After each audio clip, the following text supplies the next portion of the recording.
ఏలూరు దేవాంగ సంక్షేమ సంఘం వారి ఆధ్వర్యంలో దేవాంగులైన కొంతమంది పెద్దలు, మేధావులు ఆలోచనతో దేవాంగ ఎడ్యుకేషనల్ ట్రస్ట్ ఏర్పడింది. ఎంతోమంది ఆర్థికంగా ఒకటే ట్రస్టును నడిపిస్తున్నారు. ఈ ట్రస్ట్ ద్వారా 10వ తరగతి, ఇంటర్మీడియట్ పరీక్షల్లో ఉత్తమ ప్రతిభ కనబరిచిన వారికి ప్రతిభా పురస్కారాలను అందజేశారు. అందరికీ నమస్తే అండి. నా పేరు Dora Sivaprasad, freedom fighter YouTube channel అండి. ఏలూరు ఇన్ఛార్జిని మాట్లాడుతున్నాను. అయితే ఈ రోజున దేవాంగ సంక్షేమ సంఘం తరఫున ఇలాగ కార్యక్రమాలు అనేది ఎడ్యుకేషన్ ట్రస్ట్ తరఫున కార్యక్రమాలు అనేది నిర్వహిస్తున్నారు. పేద విద్యార్థులందరికీ ఈ సంవత్సరం ఉత్తీర్ణత సాధించి అత్యధిక మార్కులు సాధించిన ఏలూరు దేవాంగ ఎడ్యుకేషన్ ట్రస్ట్ తరఫున వారందరికీ పుస్తకాల పంపిణీ, అలాగే పారితోషికం కూడా ఇవ్వనున్నారు. ఇంకా ప్రతిభా పురస్కారాలు కూడా ఈ కార్యక్రమాన్ని నిజంగా ఇవ్వుతాను. 10th వాళ్ళకి, ఇంటర్మీడియట్ కూడా ఇవ్వడానికి సన్నాహాలు సిద్ధం చేశారు. దానిలో భాగంగానే ఈ రోజున ఎడ్యుకేషన్ ట్రస్ట్కి సంబంధించి ఇలాగ దేవాంగ సంక్షేమం సంబంధించి కూడా వివరాలన్నీ కూడా వారి మాటల్లో తెలుసుకునే ప్రయత్నం చేద్దాం. అందరికీ నమస్కారం అండి. ఈ రోజున మనం దేవాంగ ఎడ్యుకేషన్ ట్రస్ట్ చైర్మన్ గారు ఎర్ర వీరరాజు గారి మాటల్లోనే ఈ రోజున కార్యక్రమం ఎలా జరుగుతుంది, వారి విధానంతో ముందుకెళ్దాం, వారి మాటల్లోనే తెలుసుకునే ప్రయత్నం చేద్దామండి. ఇంకా డౌన్ చేయండి అలా పట్టుకోండి. ఈ రోజున 21 జూన్ 2026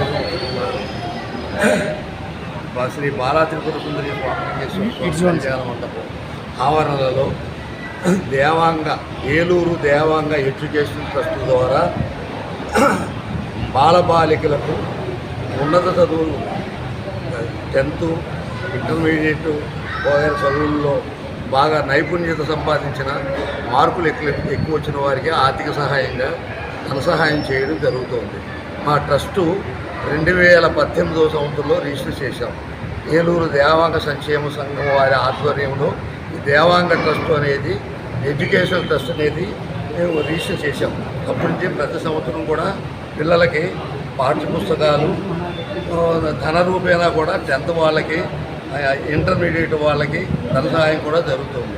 అదే క్రమంలో ఈ రోజున సదరు కళ్యాణ మండపం నందు ఇంటర్ పూర్తిగా చేసిన వారికి 900 మార్కులు, ఆ పైన వచ్చిన వాళ్ళకి 300 రూపాయల చొప్పున 3000 రూపాయల చొప్పున ఒక 50 మందికి, అదేవిధంగా 10th 480 మార్కులు వచ్చిన పైన 480 పైన వచ్చిన వాళ్ళకి 2000 రూపాయలు. అందులో మళ్ళీ గవర్నమెంట్ స్కూల్లో చదివి పాస్ అయిన వారికి 3000 రూపాయలు పారితోషికం కింద ఈరోజు ఇస్తున్నాము. అలాగే ఈ 10th కింద ఉండే వాళ్ళకి పాఠ్యపుస్తకాలు ఇంచుమించు సుమారుగా 200 మంది పిల్లలకి మేము పొందడం జరుగుతోంది. ఇదే సంవత్సరం కంటిన్యూగా చేస్తున్నాము. మా ట్రస్ట్ తరఫున ఒక సుమారుగా 24 లక్షల రూపాయలు మేము ఏలూరు పెద్దలు కానివ్వండి, అందరు దేవాంగ పెద్దలు అందరి దగ్గర కూడా కలెక్ట్ చేసి బ్యాంకులో డిపాజిట్ చేసి దాని మీద వచ్చే ఆదాయంతో కూడా కొంచెం చేస్తున్నాము. అది చాలకపోతే మాలో ఉండే పెద్దలు కొంత కలుపుకొని మొత్తం అంతా ఈ ధన సహాయం చేయడం జరుగుతోంది. ఇది ఇప్పుడు 7వ సంవత్సరము. వచ్చే సంవత్సరానికి ఇంకొంచెం అభివృద్ధి చేసి ఇంకా ఎక్కువగా చేయాలని ఆశిస్తున్నాము. ఈ కార్యక్రమం అంతా కూడా ఏలూరు కార్పొరేషన్ పరిధిలో ఉన్న దేవాంగ సోదరుల కుటుంబాల యొక్క ఆర్థిక సహాయంతో జరుగుతోంది. నమస్తే అండి. ఇప్పటిదాకా మాట్లాడింది ఎర్ర వీరరాజు గారు. ఈ రోజు కార్యక్రమాలు ఏ విధంగా జరుగుతున్నాయి ఏంటనేది విషయంగా తెలియజేశారు. అలాగే మన మధ్యన ఏలూరు దేవాంగ సంక్షేమ సంఘానికి చైర్మన్గా ఉన్నటువంటి సోమరేశ్వరరావు గారి మాటల్లోనే ఇంకొన్ని విషయాలు అనేది తెలుసుకునే ప్రయత్నం చేద్దాం. ఓకేనండి.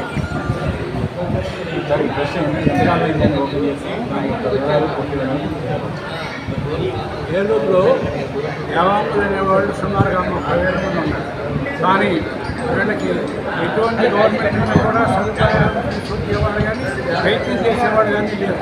అందువల్ల మా స్టేట్ లెవెల్లో ప్రెసిడెంట్ సెక్రటరీ ట్రెజరీ కమిటీ ఏర్పాటు చేసి వారి ఆధ్వర్యంలో జిల్లాకు ఒక సంఘం, అలాగే పెద్ద పెద్ద పట్టణాల్లో ఒక సంఘం, అలాగా సంఘాలను ఏర్పాటు చేయబడింది. తద్వారా ఇక్కడ లోకల్గా ఉన్నటువంటి దేవాంగ సోదరుల యొక్క వివరాలు అన్నీ కూడా వాడికి కావాల్సిన విషయాలు అన్నీ కూడా తెలుసుకొని దాని తదనుగుణంగా సహాయ సహకారాలు అందించడానికి ప్రయత్నించారు. అని ఆ ఉద్దేశంతో దేవాంగ ఎడ్యుకేషన్ ట్రస్ట్ అని స్టార్ట్ చేసి దాని యొక్క వివరాలు గారు మీకు తెలియజేశారు. కాబట్టి మా వెనకబడినటువంటి ఈ పొలాన్ని ఆదుకునే మాకు మేమే చేసుకోవాలి. కాబట్టి ఆ ఉద్దేశంతోనే మేము ఈ సంఘాలను స్టార్ట్ చేయడం, దీనికి తగినటువంటి రెస్పాన్స్ కూడా మా ప్రజలందరి దగ్గర నుంచి వచ్చింది. వారి తగిన సహాయ సహకారాలు చేయాలనే ఉద్దేశంతో మేము ముందుకెళ్తాం.